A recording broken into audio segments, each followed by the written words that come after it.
बदलते वक्त के साथ हमारी सोसाइटी काफी लिबरल हो गई है और कुछ ऐसी बातें जो कुछ साल पहले बुरी मानी जाती थी वो अब अच्छी और एक्सेप्टेबल बन गई हैं, जो कि बहुत अच्छी बात है। लेकिन इस अच्छाई के साथ हमारे समाज के सामने कुछ प्रॉब्लम्स, कुछ बुराइयां भी खड़ी हो गई हैं। नमस्कार, मैं senior inspector Rajesh Yadav, crime petrol Dastak के आज के इस भाग में आप सबका स्वागत करता हूं। आज मैं आपको उस केस के बारे में बताने जा रहा हूं जो मार्च 2018 में मेरे सामने आया था, जब मैं पुणे के खड़गपुर पुलिस स्टेशन में पोस्टेड था।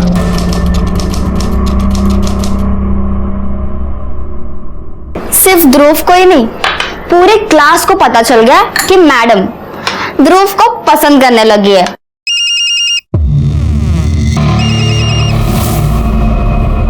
अरे नाश्ता तो करके जाओ, बीच में ही छोड़ के चले गए। हेलो, तुम्हें समझ में नहीं आता? एक बार तुम्हें मना किया था ना मैंने कि फोन मत करना। तो मेरा फोन क्यों नहीं उठा रहे थे? अरे बिजी था इसलिए नहीं उठाया फोन तुम्हारा मैंने। मकान मालिक जब भी मुझे मिलता है हमेशा यही पूछता है, आपके पति आपके साथ नहीं रहते क्या? अब तुम ही बोलो कि उन्हें क्या बोलूं मैं? अरे वो कौन होता है ये सब पूछने वाला? उसका क्या लेना देना इन सब बातों से? देखो, फालतू में गुस्सा मत करो, तुम घर आ जाओ, उनका मुंह खुद ब खुद बंद हो जाएगा। और देखो, अगर मैं मुश्किल में पड़ी ना तो फिर तुम्हें भी मुश्किल में डालूं। तुम धमकी दे रही हो मुझे? धमकी नहीं दे रही हूँ, बस बता रही हूँ, अगर मुझे ये घर छोड़ना पड़ा ना तो फिर मुझे तुम्हारे घर पे आके तुम्हारी बीवी के साथ रहना पड़ेगा। बकवास बंद करो, आज आ रहा हूं मैं। तो बस याद रखना तुम्हें पैसे लेकर आना है। उसी के इंतजाम में लगाओ। Okay, bye.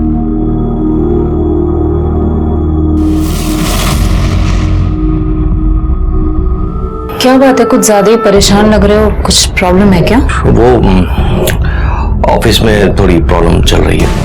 अरे मैं ऑफिस के लिए लेट हो रहा हूँ, मैं देर हो गया था।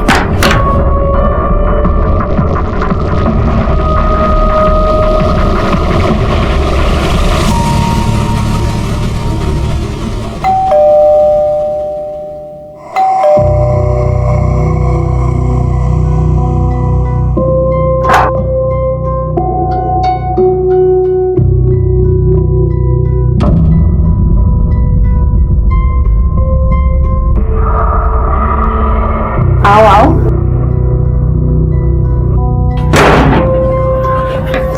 पता है मैंने तुम्हें कितना मिस किया? पता है तुम मुझे क्यों मिस कर रही थी? इसके लिए ना। लो।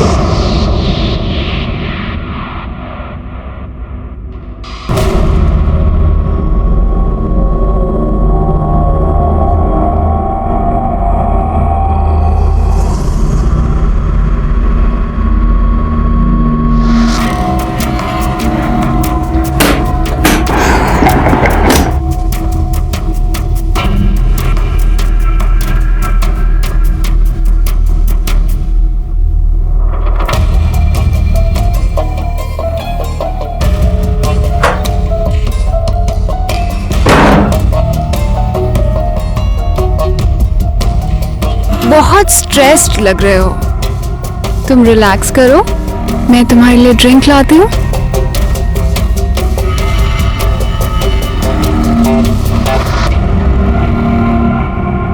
देखो, मुझे पता है कि तुम बहुत थक चुके हो, पर मुझे बताना तो पड़ेगा ना कि... मुझे याद है, अच्छी तरह से याद है मुझे, और पैसों का इंतजाम कर रहा हूं मैं। बहुत जल्द तुम्हें बाकी के पैसे मिल जाएंगे।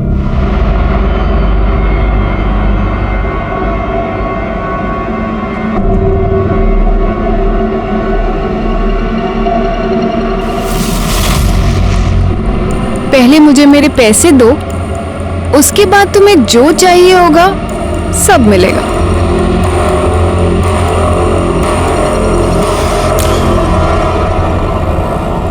बड़ों का भी यही प्रॉब्लम है। मुझे ना रोज दो दो सब्जियां बनानी पड़ती हैं। किसी को ये नहीं पसंद है, किसी को वो नहीं पसंद है। देखो कितनी सब्जियां लेके आई। कुछ भी। बस बस बस भैया, बस। ममता देख, कुसुम आंटी आई हैं। आंटी, चल चल चल चल चल चल चल। आंटी आप कैसे हो? ये हमारी दूर की चाची हैं, इंदौर से आई हैं। अच्छा। मैं अभी मिलके आती हूँ। नमस्ते, कैसी हैं आप? ठीक। आज अचानक यहाँ पर कैसे आना हुआ? इन दोनों की बहुत याद आ रही थी, और इन दोनों को तो आती नहीं है। ऐसे देखने जाए तो किसी को नहीं आती। कोई फोन करके पूछता भी नहीं है मुझे कि जिंदा हूँ कि मर गई। नहीं, अब चलिए ना ऊपर चल के बात करते हैं। हाँ हाँ चलिए चलिए। चलो आंटी। चलो आ जाओ। अरे तुम क्यों चिंता करती हो, मैं हूं ना। मैंने तुम्हें आज तक किसी बात के लिए मना किया क्या? मैं सब कर दूंगा। तो बात यहाँ तक पहुँच चुकी है, रहे मेरे घर में रहे और गुलामी उसकी कर रहे हो। तुम गलत समझ रही हो सोनल, वो बात नहीं है। अच्छा तो क्या बात है? चल क्या रहा है? मुझसे तो कभी इतने प्यार से बात नहीं की जितनी उस कमीनी से कर रहे थे। क्या बकवास कर रही हो तुम? अब किसी के भी सामने शुरू हो जाती हो तुम। एक मिनट, किसी के भी सामने मतलब? ये तो घर की है ना, और जब तुम्हें मेरी चिंता नहीं है तो फिर इनकी चिंता क्यों कर रहे हो? चले क्यों गए? यही बात करो ना। बेशर्मी की हद तो वैसे ही पार कर चुके हो। सबके सामने बात कर लोगे तो क्या चला जाएगा? दीदी शांत हो जाइए, आप लोग बैठिए, मैं चाय बना कर लाती हूँ। नहीं नहीं, तुम सब लोग बैठो।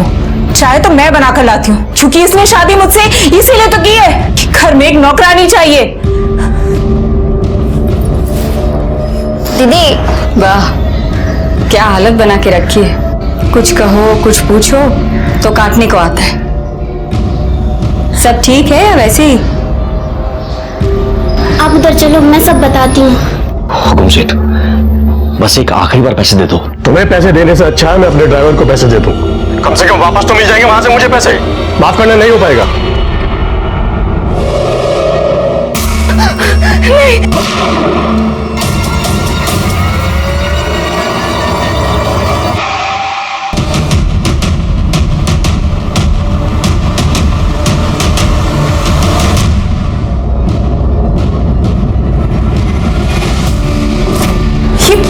ये लिपस्टिक है ना? ये लिपस्टिक का दाग है ना? लिपस्टिक है ना ये रवि? लिपस्टिक? जीजू आज तो हद ही हो गई। अबे छोड़ो तुम लोग, नींद आ रही है मुझे, तंग मत करो।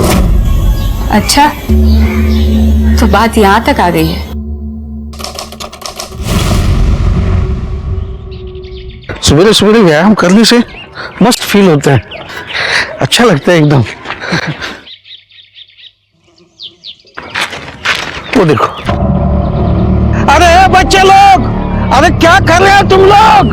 हाँ, अरे जिसकी गाड़ी होगी अगर उसने देख लिया ना तो बहुत मार पड़ेगी तुम लोगों को। अरे अंकल ये किसी की गाड़ी नहीं है, 2 दिन से यहीं पे और कोई लेने भी नहीं आया।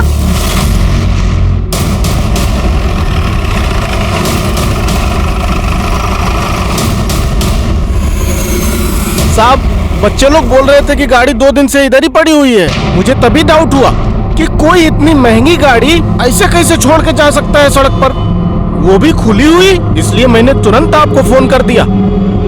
भाग, गाड़ी जमा चेक करा, कई पेपर्स वगैरह का है का? ओके सर, कर दे। मैडम आजू बाजू चेक करा, कई बैठता है का? साहब कार में बम तो लगा के नहीं गया ना?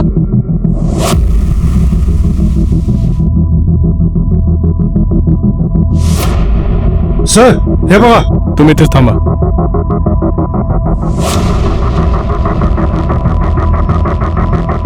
ये देखिए सर। देसी रिवॉल्वर के बुलेट्स, इसका कनेक्शन इस गाड़ी के साथ है या फिर यहाँ पे कुछ और भी वारदात हुई है? फिलहाल इसे बैलिस्टिक के लिए भेज दो। सर गाड़ी पूरी खाली है, कोई पेपर या डॉक्यूमेंट्स नहीं मिला।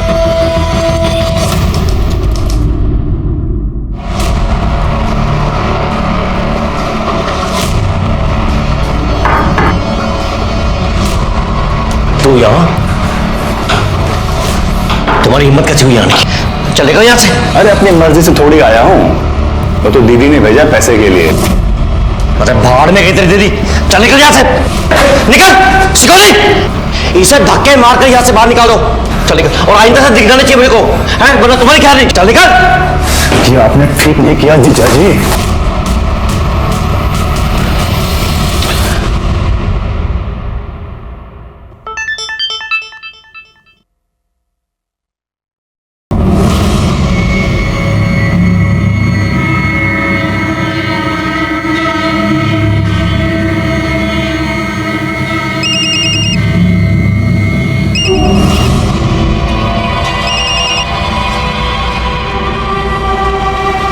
वीडियो क्यों भेजा तुमने मुझे? ताकि तुम्हें याद दिला सकूं कि तुम्हें मुझे पैसे देने हैं। मुझे ब्लैकमेल करना बंद करो, वरना अच्छा नहीं होगा। सॉरी, पर मैं भी तो वही कर रही हूँ ना जो तुमने किया। मेरे भाई को पैसे देने के बजाय उसे सबके सामने बेइज्जत कर दिया, उसे उठाकर बाहर निकाल दिया। तुम्हें पता है वो कितना रो रहा है? उस वजह से ना मुझे भी बहुत दुख हो रहा है। सोच रही हूँ कि ये वीडियो ना तुम्हारी बीवी को भेज दो, तो फिर सब ठीक हो जाएगा, है ना? नहीं, देखो ऐसा मत करना, ऐसा कभी मत करना। मैं आता हूँ तुम्हारे पास, मैं आके बात करता हूँ। ठीक है, मैं अभी आ रहा हूँ।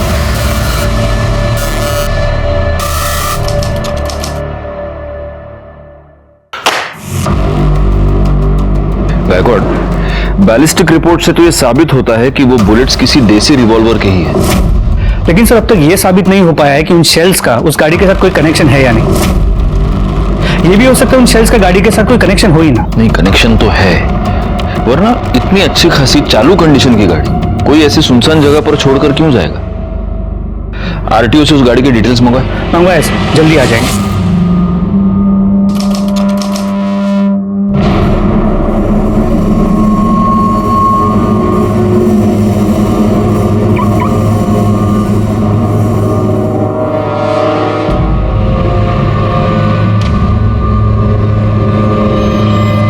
मुझे सिर्फ 2 दिन का टाइम दे दो। 2 दिन में मैं पूरे 1 करोड़ रुपए तुम्हें लाके दे दूंगा, लेकिन प्लीज मुझे इस वक्त सिर्फ 2 दिन का टाइम दे दो प्लीज। और अगर पैसे नहीं अरेंज हुए तो? तुम्हें जो अच्छा लगे ना तुम वो करना, और मैं तुम्हें कुछ नहीं बोलूंगा, प्रॉमिस। ठीक है। Thank you.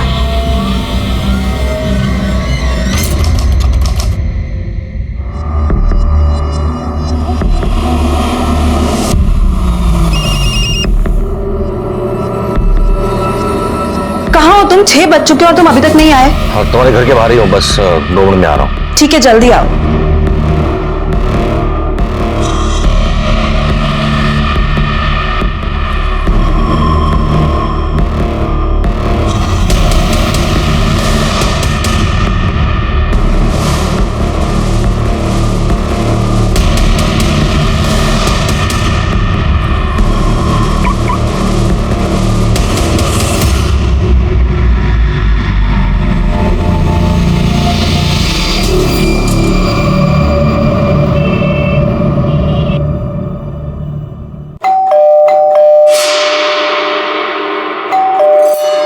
अरे कोई खोलता क्यों नहीं? कितनी देर से बेल बजा रही हूँ। अरे शशिकला तेरी कोई फायदा नहीं है, मैं 1 घंटे पहले डोरबेल बजा के गया हूँ। अरे पुलिस को बुला लेते हैं, 2 दिन से दरवाजा बंद है, इतनी गंदी बदबू आ रही है, पता नहीं अंदर क्या हुआ है।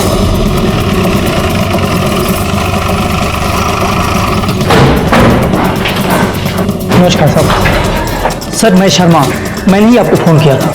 क्या हुआ? सर ये फ्लैट नंबर 2 है, ये पिछले 2 दिन से बंद है साहब। बुरी तरह से बदबू आ रहा है। किसका फ्लैट? रमाकांत जी का। रमाकांत जी। हाँ जी सर, नमस्ते। आपका फ्लैट? हाँ सर, मेरा ही फ्लैट है। अभी 2 महीने पहले एक फैमिली को भाड़े पे दिया था, सुषमा और उसका पति रवि सिन्हा। डुप्लीकेट चाबी है आपके पास? हाँ है ना सर, आइए। आइए। कुछ गड़बड़ लग रही है, इसीलिए आपका वेट कर रहे थे।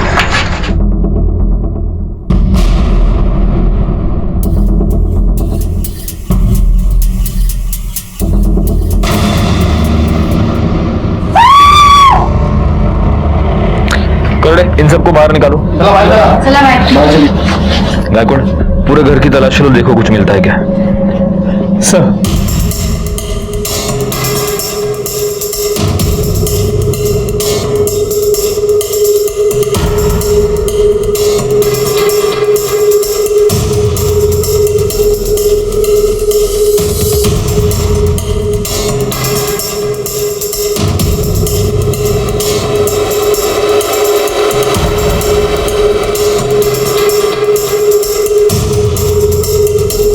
कुछ मिला? नहीं सर, कोई आईडी प्रूफ या कोई मोबाइल वगैरह कुछ नहीं है। सर ये बुलेट का शेल है, इसी से उस पर फायर किया गया है, और मर्डरर ने बड़ी चालाकी से इस तकिए में से बुलेट फायर की है ताकि आवाज ना हो और वो अपना काम करके चुपचाप निकल जाए। एक काम करो गायकवाड़, रख दो उसको। इस शेल को बैलिस्टिक टेस्टिंग के लिए भेज दो और बॉडी को पोस्टमार्टम के लिए भेज दो। जी सर। सर इसके पति को तो मैंने भी 2-4 बार ही देखा था, ज्यादातर अकेले ही रहती थी। मैंने 1-2 बार पूछा भी था तो बोली कि वो काम की वजह से ज्यादातर बाहर ही रहते हैं। इसके पति का मोबाइल नंबर है तुम्हारे पास? हाँ हाँ है ना सर। गायकवाड़ बोला सर, रवि सिन्हा का नंबर स्विच ऑफ। अच्छा सुनिए, एक्सक्यूज मी, आप में से किसी ने भी इस फ्लैट में इन पति पत्नी के अलावा किसी को आते जाते देखा है? हाँ सर, एक लड़का आता था, मैंने पूछा भी था कि ये कौन है, तो उन्होंने बोला कि भाई है मेरा। भाई? रमाकांत जी, आपको किसी ऐसे लड़के के बारे में कुछ पता है? जी नहीं सर। अच्छा, इस लड़के का कोई मोबाइल नंबर, एड्रेस किसी के पास? नहीं सर।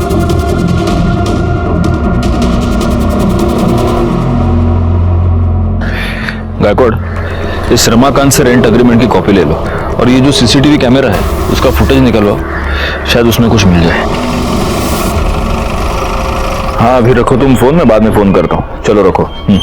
सर, इस रेंट एग्रीमेंट में रवि सिन्हा ने अपना परमानेंट एड्रेस अपने ऑफिस का एड्रेस दिया है, मतलब ओसवाल कंस्ट्रक्शन के ऑफिस का एड्रेस। और रवि और सुषमा दोनों के फोन अभी भी स्विच ऑफ है। सर सुषमा जो सिम यूज कर रही थी वो नंबर के लिए उसने अपने पिछले वाले फ्लैट का एड्रेस दिया था जो 6 महीने पहले छोड़ दिया उसने। एक काम करो, सुषमा और रवि दोनों के मोबाइल लोकेशन और कॉल डिटेल्स निकालो। Okay sir. अच्छा, उस गाड़ी के बारे में कुछ पता चला किसकी है? जी सर, आरटीओ से पता चला कि वो गाड़ी किसी अजय किर्लोस्कर के नाम पे रजिस्टर्ड है, जो फिलहाल शहर से बाहर गया हुआ है। उसे बोल दिया है कि जैसे वो वापस आता है पहले पुलिस स्टेशन है। वो जब आएगा तब देखेंगे। फिलहाल एक काम करो, इस रवि सिन्हा के ऑफिस में जाकर पूछताछ करो। सर रवि सिन्हा वो तो 2-3 दिन से छुट्टी पे हैं, 12 मार्च एंड 13 मार्च, मगर आज आने वाले थे, अभी तक आए नहीं। मैंने उन्हें फोन भी लगाया मगर उनका फोन नहीं लग रहा है। बस सर आप ये सब बातें हमसे क्यों पूछ रहे हैं? Is there any problem? वो एक्चुअली उनकी वाइफ का मर्डर हो गया है। वाइफ का मर्डर? कब? पक्का तो नहीं कह सकते, लेकिन शायद परसों शाम। अभी 1 घंटा पहले तो मेरी उनकी वाइफ से बात हुई है, ऐसा कैसे हो सकता है?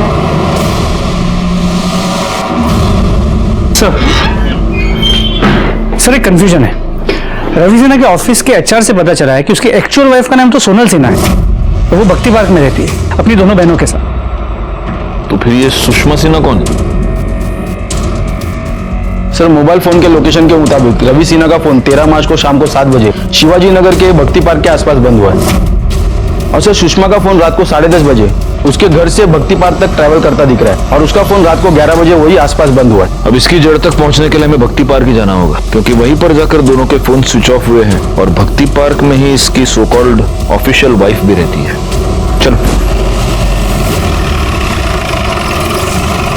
क्या वहां भी नहीं पहुंचे? प्लीज आपको कुछ भी पता लगता है तो जल्दी बताइए।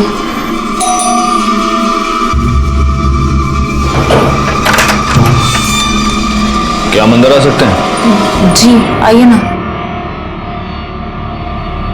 सर जीजाजी कहाँ है? रवि सिन्हा कहाँ है? सर पता नहीं कहाँ है वो। अभी अभी उनके ऑफिस से भी फोन आया था कि वो वहां भी नहीं पहुंचे हैं। पता नहीं बिना बताए कहाँ चले गए। आपने उन्हें आखिरी बार कब देखा था? 11 तारीख को, जब वो अपना बैग पैक कर रहे थे।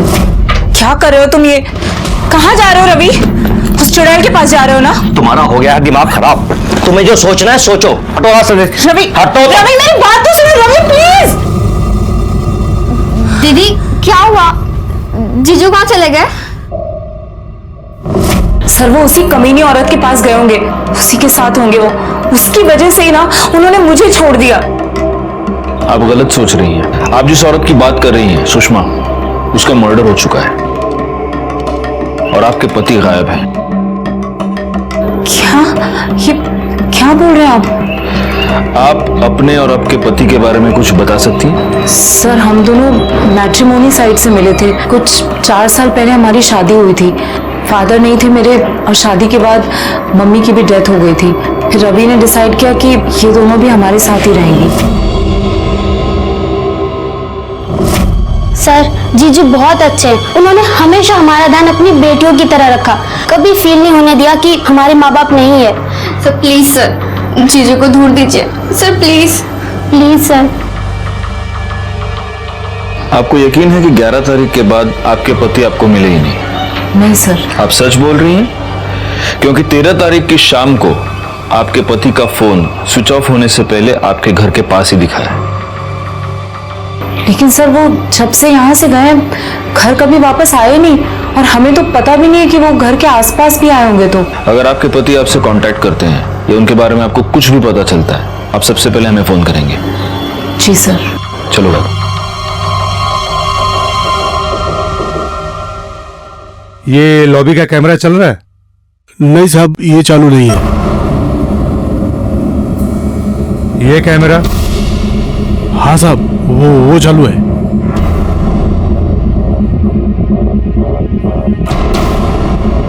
बैकवर्ड, मुझे इस कैमरे के 11 से 13 मार्च के बीच की सारी फुटेज चाहिए, और वो सोनल और उसकी दोनों बहनें ममता और कामना, उनके मोबाइल लोकेशन और कॉल डिटेल्स वो भी निकलवाओ। सर, तो सुषमा की पोस्टमार्टम रिपोर्ट के मुताबिक उसकी मौत 13 मार्च को रात 10 और 11 के बीच हुई और उस पर फायर किए गए बुलेट्स, और घर में मेरे बुलेट शेल के बैलिस्टिक रिपोर्ट से यह कंफर्म हुआ है कि उसके मर्डर में high and Smith and Wesson gun इस्तेमाल हुई है। गायकवाड़, सुषमा के घर में हमें फोर्स्ड एंट्री का कोई भी निशान नहीं दिखा। इसका मतलब उसका मर्डर किसी ऐसे आदमी ने किया है जिसको वो जानती थी, और हो सकता है कि वो आदमी रवि सिन्हा ही हो। रवि सिन्हा का फोन शाम को 7 बजे स्विच ऑफ हो गया भक्ति पार्क में, इसलिए अब हमें यह पता लगाना मुश्किल है कि जब सुषमा का मर्डर हुआ तब रवि सिन्हा कहां था। सर, हमें जो लावारिस कार मिली थी उसका ओनर आ गया। मैंने तो सिन्हा के एजेंट को सारे डॉक्यूमेंट दिए थे, पता नहीं उसने अब तक ट्रांसफर क्यों नहीं किया। एक मिनट, आपने ये गाड़ी रवि सिन्हा को बेची थी? हाँ सर। कोई प्रॉब्लम है क्या?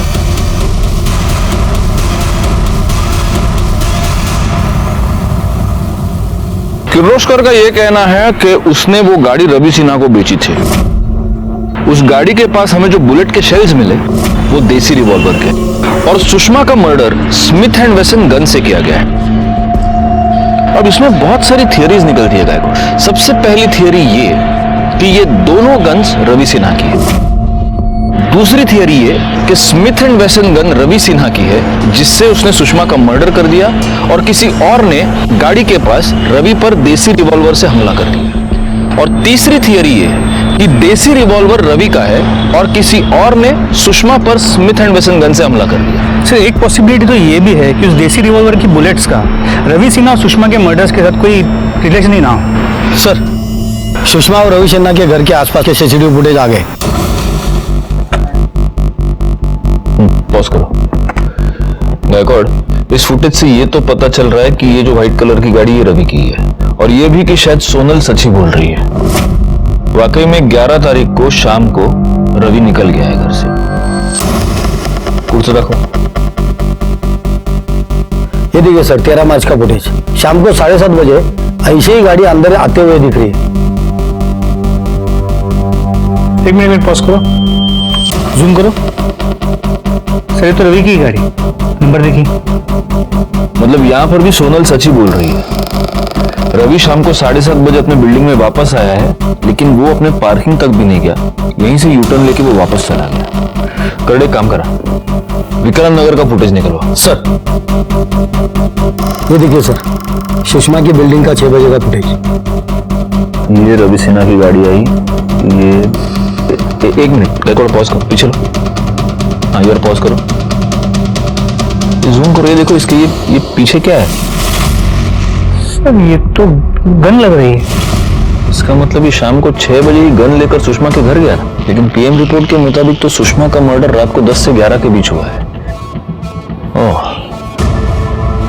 तो ये शाम को 6 बजे गन लेकर सुषमा के घर गया, लेकिन तब ये सुषमा का मर्डर कर नहीं पाया। फिर ये वापस भक्ति पार्क अपने घर गया, फिर ये भक्ति पार्क से निकला और रात को ये सुषमा का मर्डर करने के लिए वापस गया। एक काम करो, रात को 10 बजे का फुटेज चेक करो।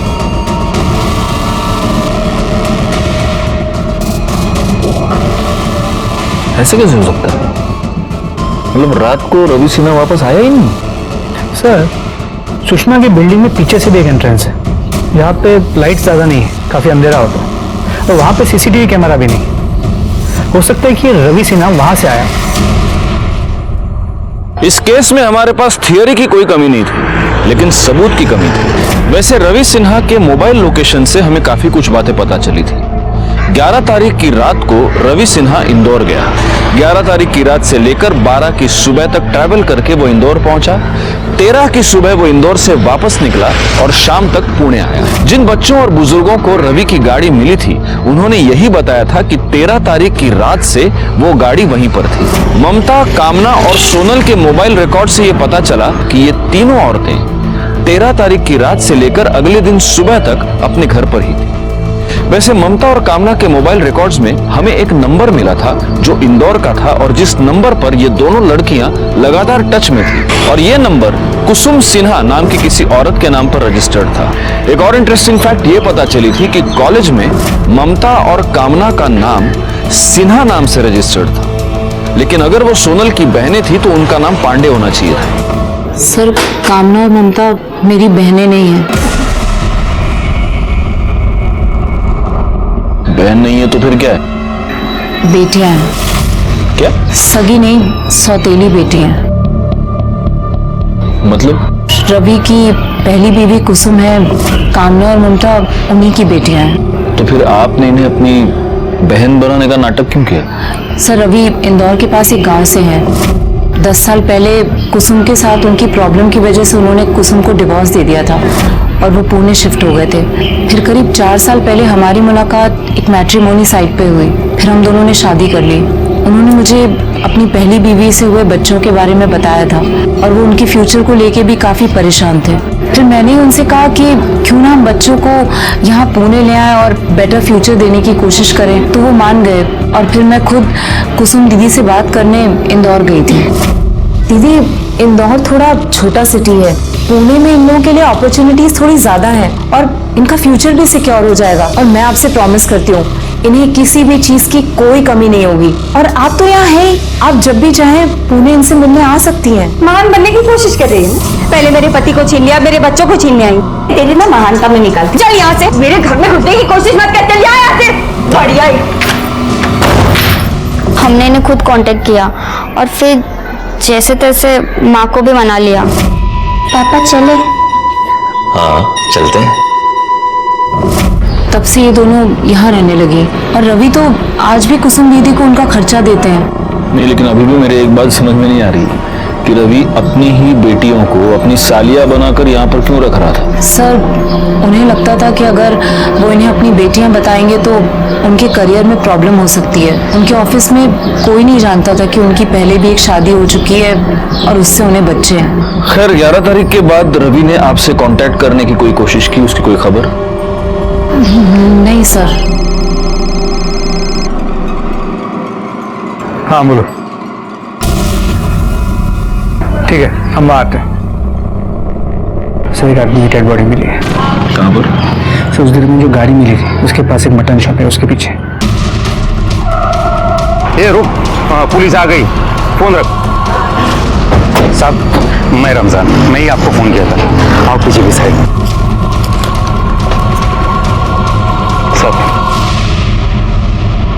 साहब, बकरे का जो खराब मांस निकलता है, जो खराब चर्बी निकलती है, वो हम इधर पीछे के साइड में फेंक देते हैं और 1-2 दिन में साफ भी कर देते हैं। अपना लड़का सुबह के साफ करने लगा तो उसने मेरे को ये सब चीज बताया, तो मैंने फटाफट आपको फोन किया।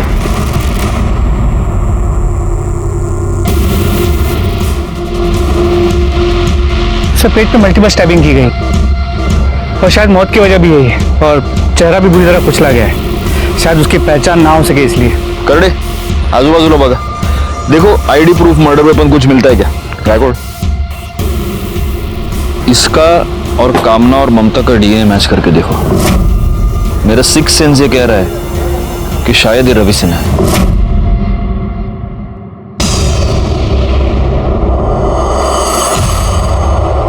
सर, आपका सिक्स सेंस सही निकला। उस बॉडी का डीएनए कामना और ममता के डीएनए के साथ मैच करता है। मतलब अब ये कंफर्म है कि वो बॉडी रवि सिन्हा की ही है। यस। अब गायकवाड़, जिसने भी ये मर्डर किया है वो बहुत ही शातिर है। उसने रवि सिन्हा को स्टैब करने के बाद उसका चेहरा पूरी तरह से बिगाड़ दिया और उसकी बॉडी जानबूझकर बूचड़ खाने के पीछे फेंक दी।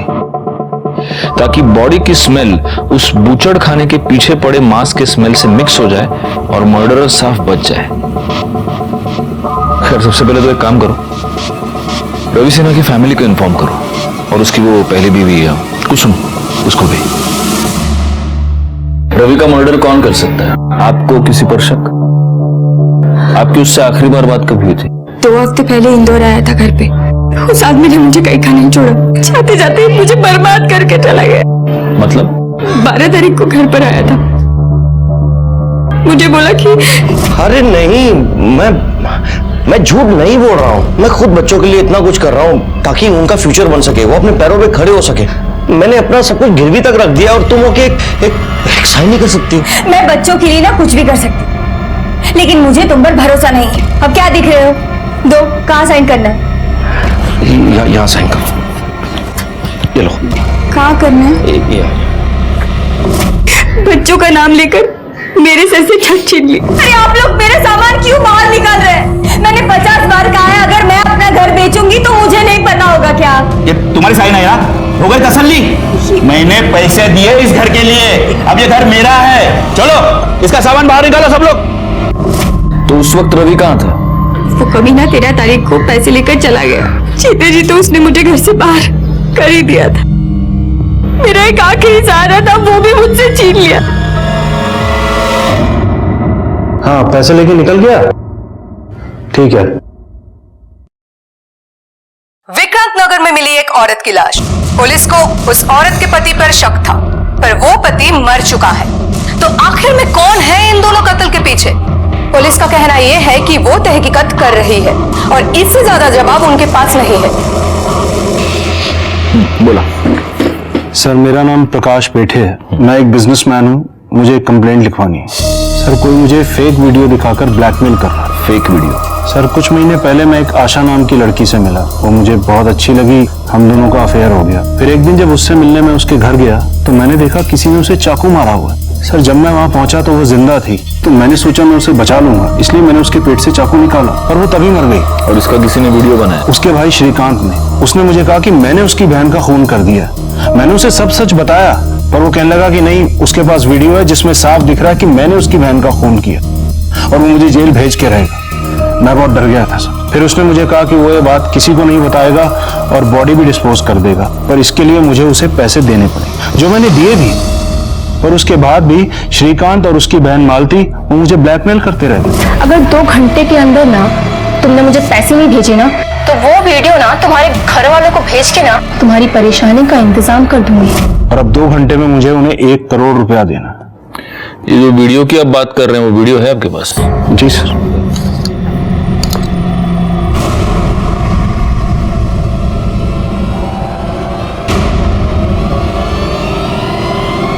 एक मिनट, इस वीडियो में ये जो लड़की दिख रही है, ये क्या नाम बताया ना? आशा? जी। नहीं, आशा नहीं, ये तो सुषमा है और इसका मर्डर 13 तारीख को हुआ है। एग्जैक्टली सर, मैं भी यही कह रहा हूँ। एक लड़की 2 बार कैसे मर सकती? बैकवर्ड, ये कोई बहुत बड़ा स्कैम लग रहा है। मतलब सुषमा ने आपको झूठे प्यार के जाल में फंसाया, फिर उसका फेक मर्डर किया गया और इसके फेक मर्डर के लिए अब इसका वो सो कॉल्ड भाई और बहन आपको ब्लैकमेल कर रहे हैं। बैकवर्ड, अब हम भी एक जाल बिछाते हैं, उस जाल में शायद ये असली कल्प्रिट पकड़े जाएं।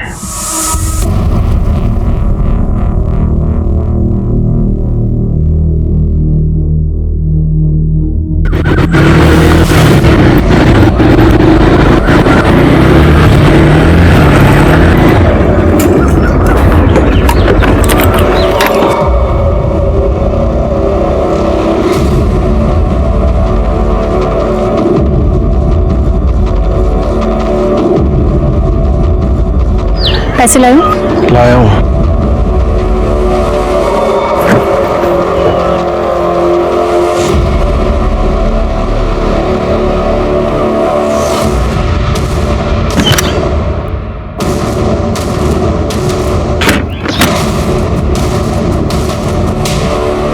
अब तुम्हारी फुल एंड फाइनल पेमेंट हो गई है, अब तुम फ्री हो।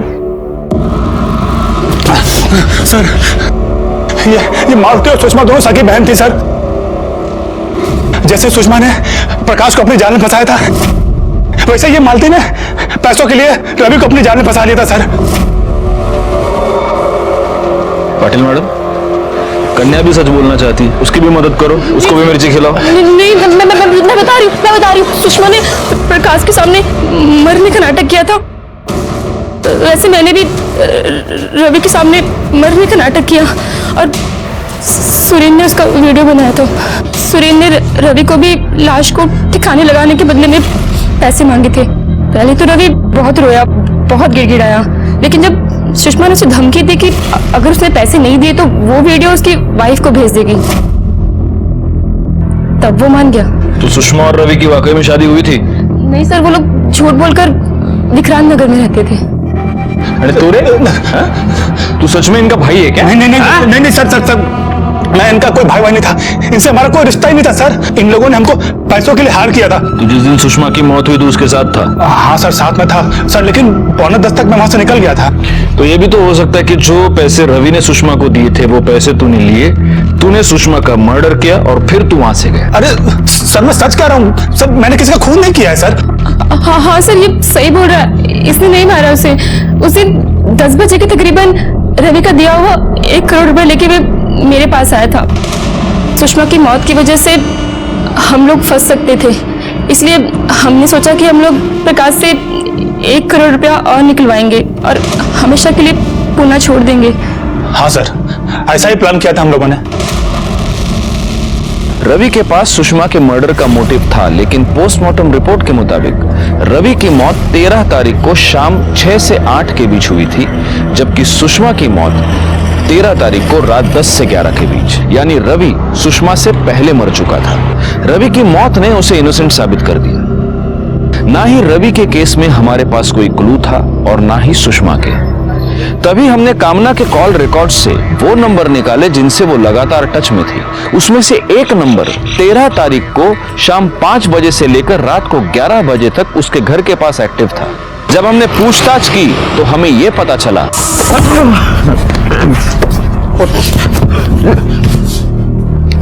सर, मैंने सुषमा को नहीं मारा है।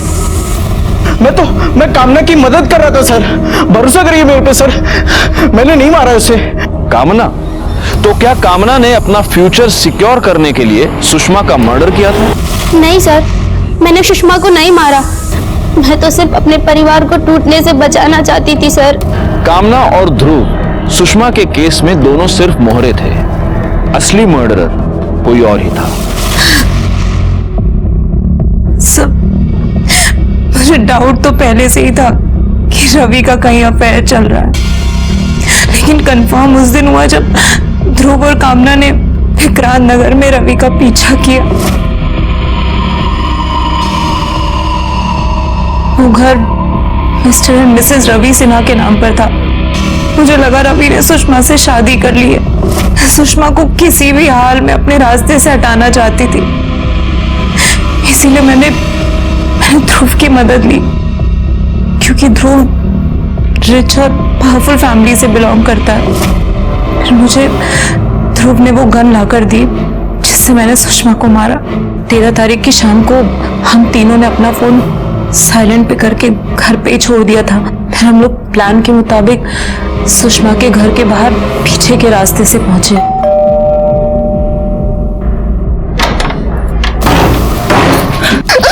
कौन आप लोग? क्या चाहिए? मेरा पति।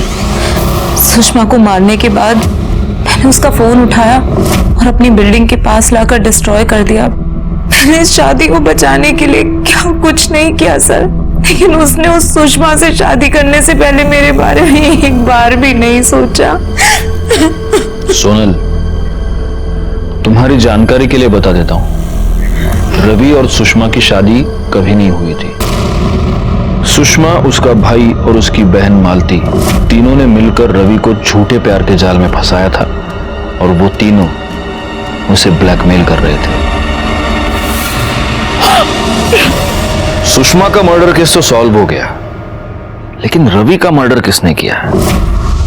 सोनल अपने पति का मर्डर नहीं कर सकती क्योंकि वो अपने पति को अपने पास वापस लाना चाहती थी, और इन दोनों लड़कियों का तो उनके बाप के अलावा कोई फ्यूचर ही नहीं था। समझ में नहीं आता रवि को मारने का मोटिव किसके पास था।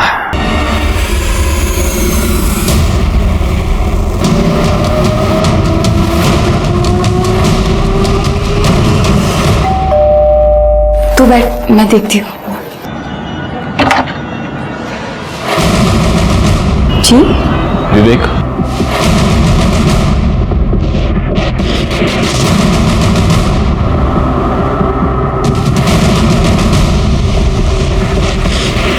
विवेक सिन्हा, महाराष्ट्र पुलिस। विवेक, सिर्फ एक सवाल तुमसे पूछना है, तुमने अपने पिता रवि सिन्हा का खून क्यों किया? सर आप ये क्या कह रहे हैं? जो सच है वही बोल रहा हूं। जैसे कि 13 मार्च को आपका बेटा पुणे गया था, रवि इंदौर से पुणे गया और उसके पीछे पीछे ये भी गया, और ये मैं नहीं कह रहा, ये इसके मोबाइल की लोकेशन कह रही है। देखो, हम ये कंफर्म जानते हैं कि तुमने अपने पिता का खून किया है। अब अच्छा होगा अगर तुम ही बता दो कि कैसे किया और क्यों किया। क्योंकि वो बहुत ही कमीना बाप था। 10 साल पहले सोनल से शादी करने के लिए मेरी माँ को छोड़कर चला गया। मेरे लिए तो बच्चों के लिए रुक जाइए, ऐसा मत कीजिए, ऐसा मत कीजिए। फिर मेरी बहनों को भी हमसे अलग कर दिया उसने। कामना ममता, अगर तुम दोनों यहां से गई तो हमारा तुमसे कोई रिश्ता नहीं रहेगा।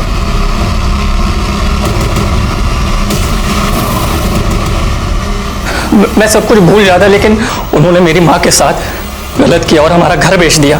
मैंने उसी दिन तय कर लिया था कि मैं इस आदमी को जिंदा नहीं छोड़ूंगा। फिर मैं पुणे गया। हाँ, कहाँ हैं आप? मुझे आपसे मिलना है, कुछ जरूरी बात करनी है। ठीक है, तुम 15 मिनट के बाद मुझे करवे चौक के पास मिलो। फिर उन्होंने मुझे वहां से पिक किया और एक सुनसान सी जगह में ले गए और अपना मोबाइल फोन स्विच ऑफ कर लिया ताकि हमें कोई डिस्टर्ब ना कर सके, और अपना वही दुखड़ा सुनाने लगे। बेटा, मैं एक औरत के चक्कर में बुरी तरह से फंस गया हूँ, बहुत बुरी तरह से। अगर मैं उसे पैसे नहीं देता ना तो वो मुझे बर्बाद कर देती। बेटा, मैं बहुत जल्द तेरी मम्मी का घर तुझे वापस दिलवा दूंगा। मुझे उससे कोई मतलब नहीं, मुझे मेरी माँ का घर वापस चाहिए बस, वरना मैं तुझे जिंदा नहीं छोड़ूंगा। अरे बदतमीज, अपने बाप के छोड़, बात छोड़। मुझे मेरी माँ का घर वापस चाहिए, समझ नहीं आ रहा तुझे? समझ नहीं आ रहा, हाथ छोड़, वापस कर।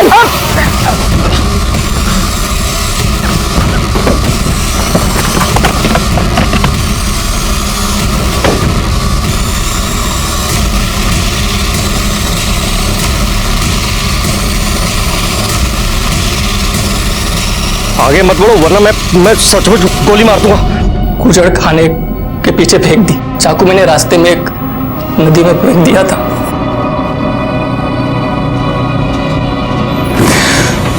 और अब ये जानती थी कि आपका बेटा पुणे क्यों जा रहा है, तो आपने उसे रोका क्यों नहीं? पहले सोचा उसे रोक लूं, फिर लगा समाज में छोड़ी हुई औरत से ज्यादा इज्जत विधवा की होती है ना, तो क्यों ना विधवा ही बनकर थोड़ी इज्जत कमा लूं। लेकिन आपने ये नहीं सोचा कि आपका ये पागलपन आपके बेटे को जिंदगी भर के लिए क्रिमिनल बना देगा। उस दिन अगर रवि का रिवॉल्वर लॉक नहीं हुआ होता तब भी शायद वो अपने बेटे पर गोली नहीं चलाता, क्योंकि रवि अपने बच्चों का भला चाहता था। लेकिन उसकी एक गलती ने सब कुछ बर्बाद कर दिया। रवि की जान चली गई और उसका पूरा का पूरा परिवार सलाखों के पीछे पहुंच गया।